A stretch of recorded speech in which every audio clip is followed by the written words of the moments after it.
اعوذ باللہ من الشیطان الرجیم بسم اللہ الرحمن الرحیم السلام علیکم ورحمۃ اللہ وبرکاتہ۔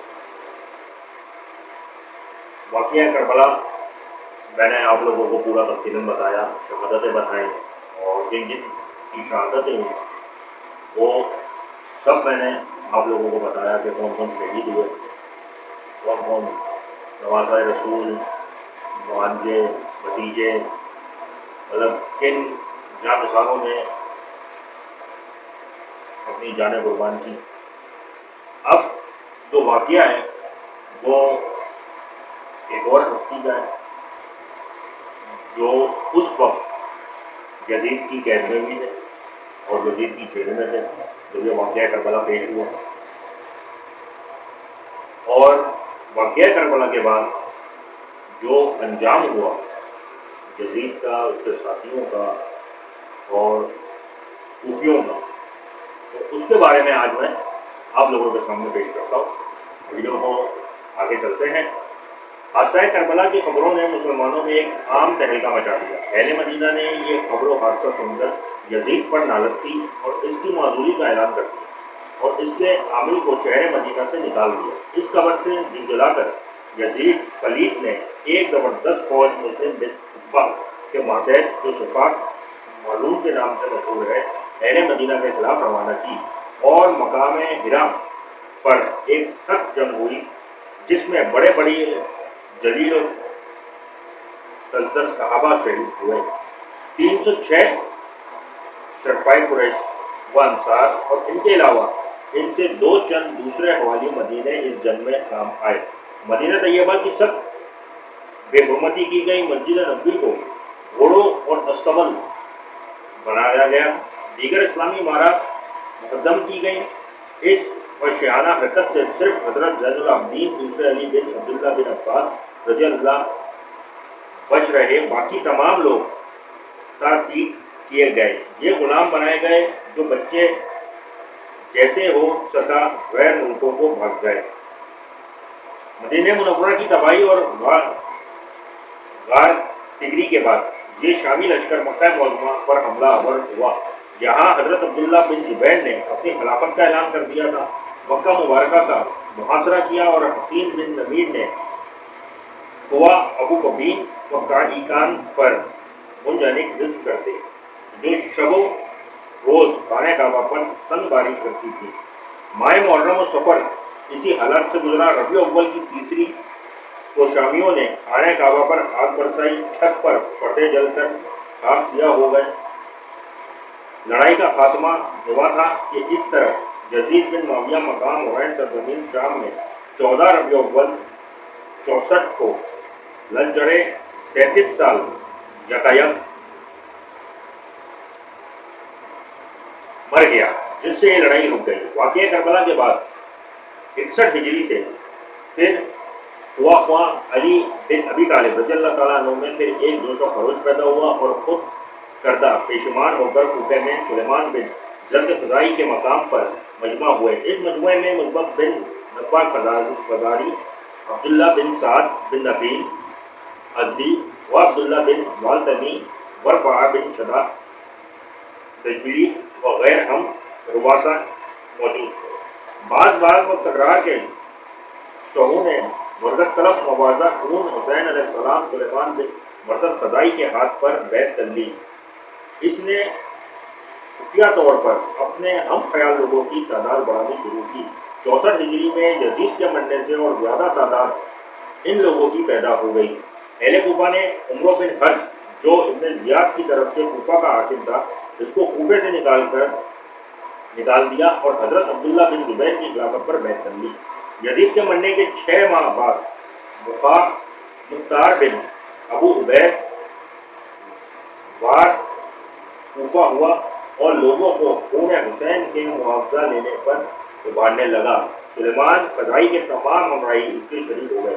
سلیمان فزائی 16,000 آدمیوں سے قاتلین حسین سے لڑنے کے لیے کوفے سے نکل کر مقام نخلیہ میں بیٹھ تھی۔ اس کے بعد 64 ہجری کو نخیلہ سے روانہ ہو کر حضرت حسین کے مزار پر پہنچے، چلا کر رو پڑے۔ ایک شبانہ روز تک یہاں ٹھہرے رہے اور حضرت امام حسین رضی اللہ تعالیٰ عنہ کے پاس چھوڑ دینے اور ان کے ہمراہ ہو کر نہ لڑنے پر روتے اور پچھتاتے رہے۔ پھر یہاں سے روانہ ہو کر عین وقت پر پہنچے۔ شام کا لشکر مقابل ہوا تو سلیمان کے صرف مرمان بلخیش سے مدبھیڑ ہو گئی، جہاں شامی لشکر شکست کھا کر بھاگا۔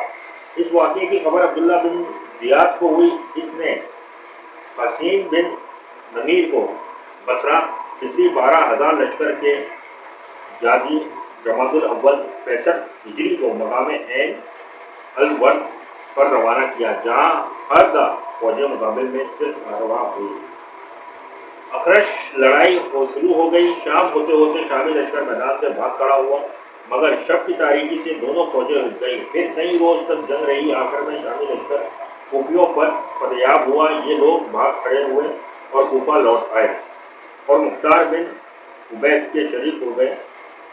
اس نے اپنے ہمراہیوں کے پھر کوفہ کی کثرہ عمارت پر قبضہ کر لیا، اور دوسرے روز صبح مسجد میں مختار نے کھڑے ہو کر خطبہ دیا اور لوگوں کو محمد بن حفیہ کی بیعت کی طرف بلایا۔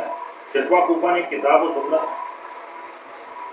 اور طبیعت کی ہمدردی پر بیعت کی، اور اس نے بھی ان لوگوں سے حسن سلوک کا وعدہ کیا۔ آخر کار مختار کوفیوں کی فوج مرتب کر کے شامیوں کی سرکوبی کو تیار ہوا۔ ان کوفیوں کو قتل کرنا شروع کیا جو شہادت حضرت حسین میں شریک تھے۔ مختار کے غلام کو شمر بن بلجوشن نے قتل کر کے کربیہ سلطانیہ میں رپوش ہو گیا۔ ابو عمر ہمنشین مختار کو جو خبر لگی، وہاں اپنے ہمراہیوں کے شمر پر حملہ بول یا 87 آدمی مارے جانے پر لڑائی کا خاتمہ ہوا۔ شمر قتل ہوا، اس کی لاش کتوں اور مردار خوار جانوروں کے آگے ڈال دی گئی۔ یہ واقعہ 67 ہجری کا تھا۔ اس واقعے کے بعد شرفا کوفہ خوفزدہ ہو کر بصرہ کی جانب نکل کھڑے ہوئے۔ مختار، یہ وہ نام ہے مختار جو میں نے ابھی ویڈیو سے شروع ہوتے ہی جب میں اسٹارٹ کر رہا تھا ویڈیو کے آغاز میں نے آپ کو بتایا تھا کہ ایسے شخص بھی موجود تھے جو اس وقت قید میں تھے، اور جب شہادت امام حسین رضی اللہ تعالیٰ عنہ ہوئی تو اس کے بعد جب وہ آئے تو وہ پچھتائے کہ میں نواسۂ رسول کے ساتھ کیوں نہیں لڑا، اور پھر انہوں نے سب سے قتل کیا۔ مختار قاتلین حسین بن علی کو چن چن کر قتل کرنے لگا۔ عبداللہ بن اسد یعنی مالک بن نصیر قبطی، حل بن مالک محاربی کو قادسیہ سے گرفتار کر کے قتل کیا۔ بعد ازاں زیاد بن مالک رفیع، عمران بن خالد عرشی، عبد الرحمن بن ابی کشفار بتی، عبداللہ بن قیس مولانی نے واقعہ کربلا میں حضرت حسین کا جواب پوچھا تھا۔ پابندی حاضر کیے گئے۔ مختار نے سبوں کو قتل کر دیا۔ پھر عبداللہ بن طلحہ، عبداللہ بن وہاب خاندانی پیش کیے گئے جو قتل کر ڈالے گئے۔ عثمان بن خالد یعنی ابو سما بشر بن سمیت قاسمی، جنہوں نے عبد الرحمن بن عقیل کو شہید کیا تھا، اس کو قتل کر کے آگ میں جلا ڈالا گیا۔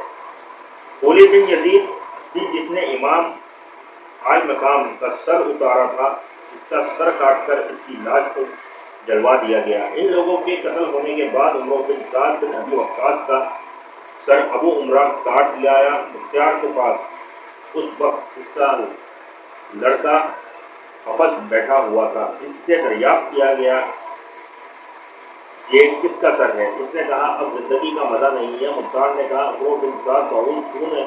حسین علیہ السلام کا تو علی اکبر کے فوج میں ہے، اور سر کاٹ کر ان دونوں کے سروں کو حضرت محمد بن حنفیہ کے پاس بھیج دیا گیا۔ حکم بن تفیل تائی جس نے حضرت حسین پر تیر چلائے تھے اور حضرت عباس کا اسباب دیا تھا، اس کو بھی قتل کر دیا، اور زید بن سکاد چوبانی کو قتل کیا۔ سنان بن انس جس نے حسین بن علی کو شہید کیا تھا وہ بصرہ بھاگ گیا، اور عمرو بن سبا سدائی کو بیر ہمی سے مروا ڈالا۔ سن 67 ہجری میں محل کوفہ سے مختار نے فراغت کر کے ابن زیاد کے قتل کرنے کے لیے ابراہیم بن اشتر کو موصول کی طرف روانہ کیا۔ ابراہیم بن اشتر کوفے سے نامور شیخ سواروں اور کرسی علی بن ابی طالب کے روانہ ہو کر عراق کو چھوڑتا ہوا سرزمین موصل پہنچا، جہاں ابن زیاد قبض تھا۔ ابن زیاد کی فوج بھی مقابل آئی، خوب جم کر رن پڑا۔ آخر شامیوں کو شکست ہوئی اور اس میں ابن زیاد مارا گیا۔ لبے نہر 2 ٹکڑے لاش کے پڑے ملے، ابراہیم نے سر کاٹ کر لاش کو جلا ڈالا۔ اس کے بعد حسین بن نمیر بھی مارا گیا۔ شرجیل بن ذوالفقار امیری جو سوار ہند شام کا ستر سوار تھا وہ بھی جنگ میں کام آیا۔ اکرش فتمت گروہ سرا بن زیاد آئے، سر کو مدین مختار کے پاس بھیج دیا گیا۔ مختار جس وقت قاتلین حسین اور شرفۂ کوفہ کو نصیحت نابود کر چکا تو اس نے صلاح امت کے 80 سال کی فکر کی اور مدی نبوت ہوا۔ عبداللہ بن زبیر نے اس کی سرخوبی کے لیے موصب کو مائع لشکر کے بھیجا۔ ابراہیم بن اشتر اور سردار کوفہ نے مختار کو گرفتار کر کے مذہب کے سپرد کر دیا۔ مصعب نے مختار کو قتل کر دیا۔ قرضہ ان کردار کوفیوں کا یہ انجام ہوا۔